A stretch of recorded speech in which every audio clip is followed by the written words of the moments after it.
करोड़ों अरबों दरूद नबी करीम सल्लल्लाहु अलैहि वआलैहि वसल्लम की ज़ात पर और उनकी आल पर। अस्सलामुअलैकुम नाजरीन, आप देख रहे हैं डेली लाहौर और मैं हूं शेख ज़ैगम इफ्तिखार। डेली लाहौर अपने नाजरीन के लिए कुरान करीम फुरकान हमीद में मौजूद तफासीर में इस्लामी वाक़यात को पेश करेगा और कुछ सिलसिले किस्तवार होंगे।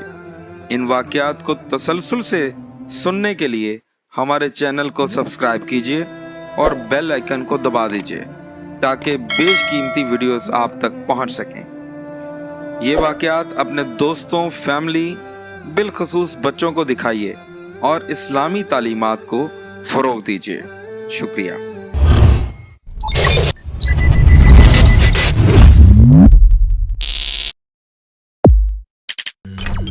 कौमे कप्तो मालिक से जो मिस्र का बादशाह हुआ, इसको फ़िरौन कहते हैं। हज़रत मूसा अलैहिस्सलाम के ज़माने के फ़िरौन का नाम वलीद बिन मासर बिन रयान है।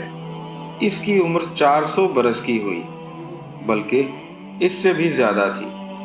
आले फ़िरौन से इसके मुतबईन मुराद हैं। फ़िरौन ने बनी इसराइल पर नहायत बेदर्दी से मेहनत व मुशक्क़त के दुश्वार काम लाजिम किए थे। पत्थरों की चट्टानें काट कर ढोते ढोते इनकी कमरें और गर्दनें ज़ख्मी हो चुकी थीं। गरीबों पर टैक्स मुकर्रर किए थे, जो गरूब आफ्ताब से कबल बजबर वसूल किए जाते। जो नादार किसी दिन टैक्स अदा ना कर सकता, इसके हाथ गर्दन के साथ मिलाकर बांध दिए जाते थे और महीना भर तक इसी मुसीबत में रखा जाता और तरह तरह की बेरहमाना सख्तियाँ की गईं। फ़िरौन ने ख्वाब देखा कि बैतुल मुक़द्दस की तरफ से आग आई। इसने मिस्र को घेर कर तमाम कबीलों को जला डाला। बनी इसराइल को कोई ज़रर ना पहुंचा। इससे इसको बहुत वहशत हुई। काहिनों ने ताबीर दी कि बनी इसराइल में एक लड़का पैदा होगा जो तेरे हलाक और ज़वाले सल्तनत का बायस होगा। ये सुनकर फ़िरौन ने हुक्म दिया कि बनी इसराइल में जो लड़का पैदा हो कत्ल कर दिया जाए। दाइयाँ तफ्तीश के लिए मुकर्रर हुई। 12,000 ब्रुए 70,000 लड़के कत्ल कर दिए गए और 90,000 हमल गिरा दिए गए और मशीयत इलाही से इस कौम के बूढ़े जल्द जल्द मरने लगे। कौमे कब्त के रऊसा ने फ़िरौन से शिकायत की कि बनी इसराइल में मौत की गर्म बाजारी है। इस पर इनके बच्चे भी कत्ल किए जाते हैं, तो हमें खिदमतगार कहाँ से मुयस्सर आएंगे। फ़िरौन ने हुक्म दिया कि 1 साल बच्चे कत्ल किए जाएं और 1 साल छोड़ दिए जाएं। तो जो साल छोड़ने का था, इसमें हज़रत हारून अलैहिस्सलाम पैदा हुए और कत्ल के साल हज़रत मूसा अलैहिस्सलाम की विलादत बासादत हुई।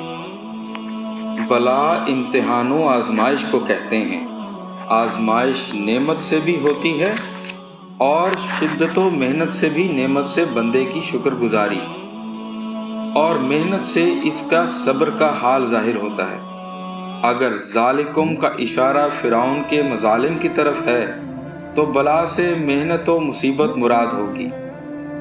अगर इन मज़ालिम से निजात देने की तरफ हो तो मेहनत से यहाँ दूसरी नेमत का बयान है जो बनी इसराइल पर फरमाई कि इन्हें फ़िरौनियों के जुल्म व सितम से निजात हासिल हुई और फ़िरौन को माँ इसकी कौम के इनके सामने गर्क किया।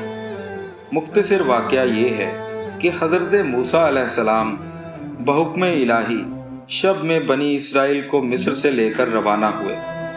सुबह को फ़िरौन इनकी जुस्तजू में लश्करे गिरां लेकर चला और इन्हें दरिया के किनारे जा पाए।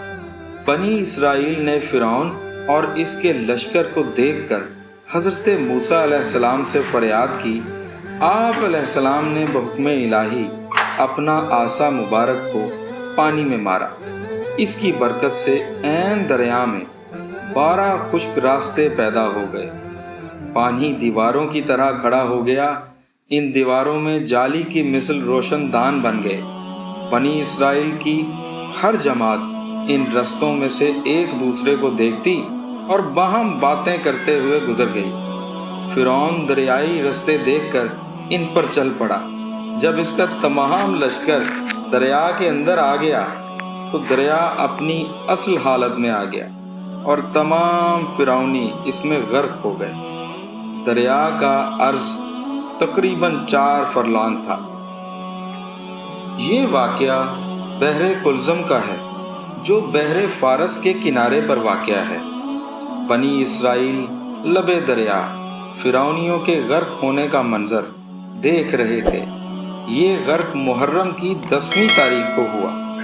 موسیٰ علیہ السلام نے اس دن شکر کا روزہ رکھا۔ سید عالم صلی اللہ علیہ وآلہ وسلم کے زمانے تک یہی یہود اس دن کا روزہ رکھتے تھے۔ حضور صلی اللہ علیہ وآلہ وسلم نے بھی اس دن کا روزہ رکھا اور فرمایا کہ حضرت موسیٰ علیہ السلام کی فتح کی خوشی منانے اور اس کی شکر گزاری کرنے کے ہم یہود سے زیادہ حقدار ہیں۔ مسئلہ اس سے معلوم ہوا کہ عاشور کا روزہ سنت ہے۔ یہ بھی معلوم ہوا کہ انبیاء پر جو انعام الہی ہو اس کی یادگار قائم کرنا اور شکر بجا لانا مسنون ہے۔